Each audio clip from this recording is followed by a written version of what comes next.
Hi everyone, मैं हूं अंजलि। स्वागत करती हूं आप सभी का आपके अपने YouTube channel Bharat GK with Anjali में।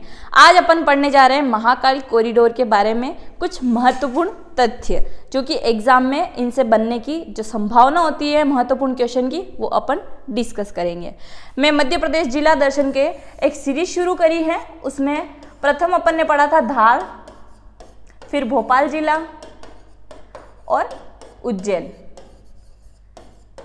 जो भी विद्यार्थी एमपी पुलिस या एमपी व्यापम की कोई भी एग्जाम की तैयारी कर रहे हैं वो Bharat GK with Anjali channel के साथ जुड़ सकते हैं। चलिए शुरुआत करते हैं महाकाल कॉरिडोर के बारे में कुछ महत्वपूर्ण तथ्य की। महाकाल कॉरिडोर, ये है महाकाल कॉरिडोर। जिन्होंने नहीं देखा है वो देख लीजिए। ये है महाकाल कॉरिडोर, ये पूरा महाकाल कॉरिडोर है। अगर बात करें इसको बनाने में तो महाकाल कॉरिडोर क्या है कि काशी का जो कॉरिडोर था, काशी कॉरिडोर से 4 गुना बड़ा है। कितना? 4 गुना बड़ा है। इसका नाम क्या है? तो महाकाल कॉरिडोर है। और इसको एक और किस नाम से जाना जाता है? तो महाकाल लोक के नाम से इसको जाना जाता है। क्या कहते हैं इसको? महाकाल लोक भी इसको कहते हैं। महाकाल लोक आए या फिर महाकाल कॉरिडोर आए, दोनों ही एक ही चीज है। ये काशी कॉरिडोर से 4 गुना बड़ा है। अगर बात करें काशी कॉरिडोर की तो ये यूपी में है और इसका उद्घाटन किसने किया था? श्री नरेंद्र मोदी जी ने। इनके द्वारा इसका उद्घाटन किया गया। अगर बात करें महाकाल कॉरिडोर को बनाने में कितनी लागत आई, अगर ये पूछा जाए आपसे कितनी लागत आई, तो इसको बनाने में लागत आती है 750 करोड़ की।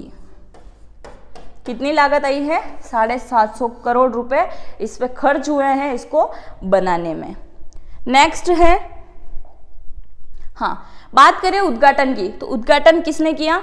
नरेंद्र मोदी जी के द्वारा इसका उद्घाटन किया गया। ये वर्तमान में अपने पीएम हैं और इन्हीं के द्वारा काशी कॉरिडोर का भी उद्घाटन किया गया था। अब बात करें उद्घाटन के दौरान मध्य प्रदेश से कौन कौन उपस्थित था, तो सर्वप्रथम तो मामा जी उपस्थित थे। मध्य प्रदेश के मुख्यमंत्री थे श्री शिवराज जी चौहान।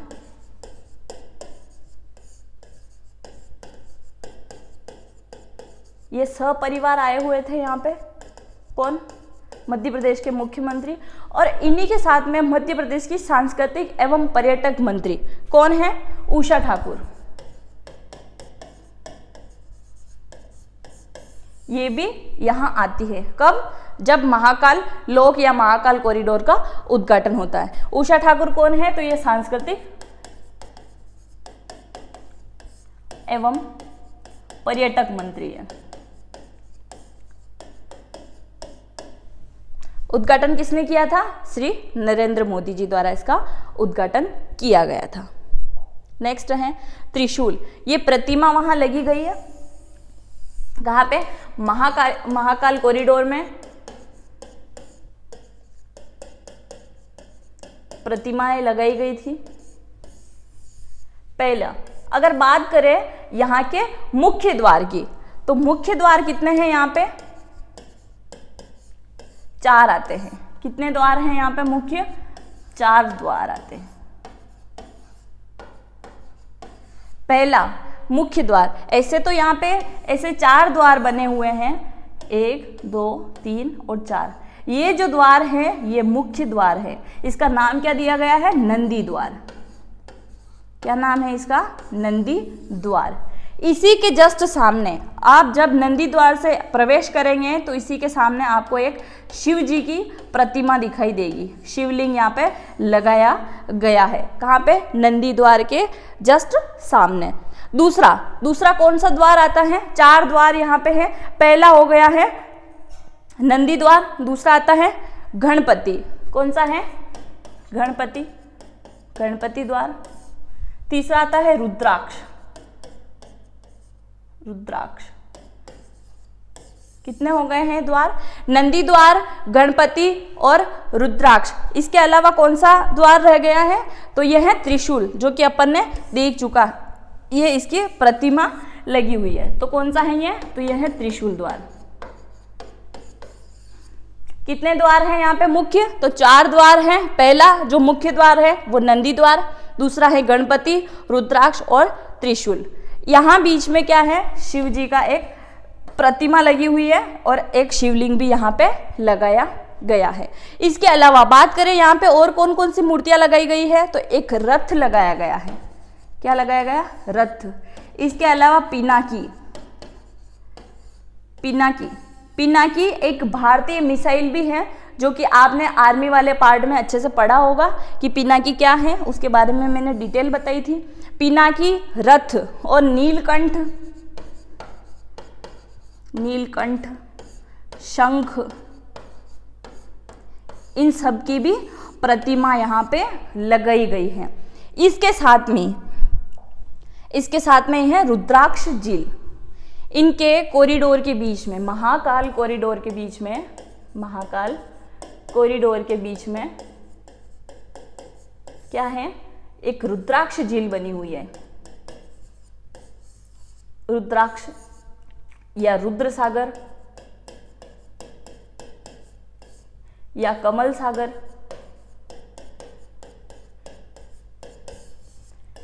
ये सब एक ही है। आपको कंफ्यूज नहीं होना है। उससे पहले ये एक तालाब था और अब इसको क्या एक झील का रूप दे दिया गया है। इसको रुद्राक्ष लिखे तो भी यही है, रुद्र सागर लिखा हुआ है तो भी यही है, और कमल सागर झील लिखा हुआ है तो भी यही है, क्योंकि यहाँ पे एक कमल की प्रतिमा लगाई गई है। छोटे छोटे कमल यहाँ पे लगाए गए हैं। इसके साथ ही आपको छोटे छोटे स्तंभ दिखाई दे रहे होंगे। ये स्तंभ, यहाँ पे कुल 108 स्तंभ लगाए गए हैं। कौन से स्तंभ? शिव स्तंभ, जो इनका नाम क्या दिया गया है? वनराज। इनको क्या कहा गया है? वनराज। इसके साथ ही ये झील है, यह है रुद्र सागर झील। क्या है? रुद्र सागर झील। इसके बीचों बीच क्या है? शिव जी की प्रतिमा। एक शिव जी की प्रतिमा यहाँ लगाई गई है और इसके चारों तरफ क्या किया गया है? वनराज की प्रतिमा यहाँ लगाई गई है। वनराज का आश्रय है सिंह की प्रतिमा, बैठे हुए सिंह की प्रतिमा चारों साइड लगाई गई है। इसके अलावा यहाँ पे ये आपको जो मूर्तियां दिखाई दे रही होगी, ये क्या है? सप्तऋषि है। क्या है? सप्तऋषि। सप्तऋषि की भी यहाँ पे प्रतिमा लगाई गई है। और सप्तऋषि कौन थे? तो ये महादेव के प्रथम शिष्य थे। महादेव के प्रथम शिष्य थे। प्रथम 7 शिष्य थे। 7 शिष्य, इन्हें क्या कहते हैं? तो इनको कहा जाता है सप्तऋषि। और यही मुख्य आकर्षण के केंद्र रहे हैं। कहाँ के? तो महाकाल कॉरिडोर के। आगे बढ़े, अब आता है प्रतिमा। यह है शिव जी की प्रतिमा। अब बात करें इन प्रतिमाओं की, तो मैंने आपको बताया है कि शंख, सप्तऋषि,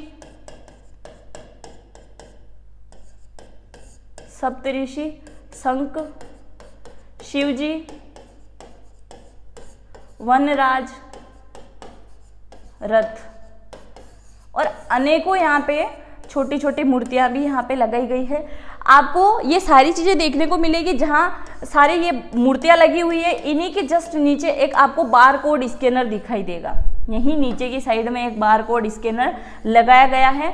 उस बार कोड को स्कैन करते से ही आपको इनके बारे में, जैसे कोई मूर्ति लगी गई है कि वनराज की मूर्ति है, इनके नीचे क्या है? एक बार कोड स्कैनर बना हुआ है।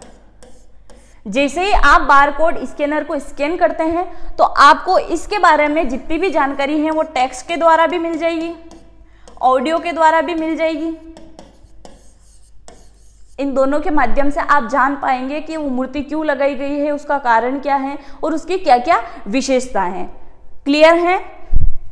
ये सारी थी इसकी महत्वपूर्ण बातें। इसके अलावा क्या आता है कि ये मूर्ति, शिव जी की मूर्ति यहाँ पे लगाई गई है। ये कितनी ऊंची है? 54 फीट की। 54 फीट की मूर्ति यहाँ पे लगाई गई है। किसकी? शिव जी की। 54 फीट की मूर्ति यहाँ पे लगाई गई है। आपने अगर उज्जैन जिला अच्छे से पढ़ा है, मैं उज्जैन जिला पढ़ा चुकी हूँ और उसमें मैंने ये बताया था कि मध्य प्रदेश का एकमात्र जिला जहाँ पे शिव जी की सबसे अधिक मूर्तियाँ हैं और यहाँ पे सबसे बड़ी मूर्ति भी यही है शिव जी की। तो कितनी है? 54 फीट ऊंचाई है इस मूर्ति की। इसके साथ साथ में और अपन इसकी विशेष जानकारी देखते हैं। महाकाल कॉरिडोर, महाकाल कॉरिडोर ये बहुत बड़ा कॉरिडोर है। अगर आप यहाँ घूमने जाते हैं तो आपको सिर्फ इसमें घूमने में 5 से 7 घंटे ही लगेंगे। अगर आप इसको पूरा देखना चाहते हैं तो इसको 5 से 7 घंटे में आप इसको देख पाएंगे। पहले क्या होता था, जब कुंभ का मेला लगता था तो यहाँ पे भगदड़ मच जाती थी और जितनी भी गाड़ियाँ पार्किंग वगैरह होती थी, गाड़ियों की पार्किंग, तो इनकी क्या थी, व्यवस्था कम थी। और ये कॉरिडोर बनने के बाद क्या हो गया है कि यहाँ पे आप पर डे एक दिन में 2500 से लेके 10,000 तक गाड़ियाँ यहाँ पे पार्क कर पाएंगे। किसकी वजह से? महाकाल लोक या महाकाल कॉरिडोर की वजह से। कितनी गाड़ियाँ पार्क होगी यहाँ पे? 2500 से लेके 10,000। और एक साथ अगर आप महाकाल के दर्शन करने जाते हैं तो इस कॉरिडोर के द्वारा आप एक साथ 70,000 लोग, 50,000 से लेके 70,000 लोग एक साथ दर्शन कर पाएंगे। ये थी इसकी महत्वपूर्ण बातें जो कि अपन ने देखी महाकाल कॉरिडोर के बारे में। आई होप आपको समझ में आया होगा। अगर वीडियो अच्छा लगा है तो लाइक करें, शेयर करें और कमेंट जरूर करें। जय महाकाल। Thank you.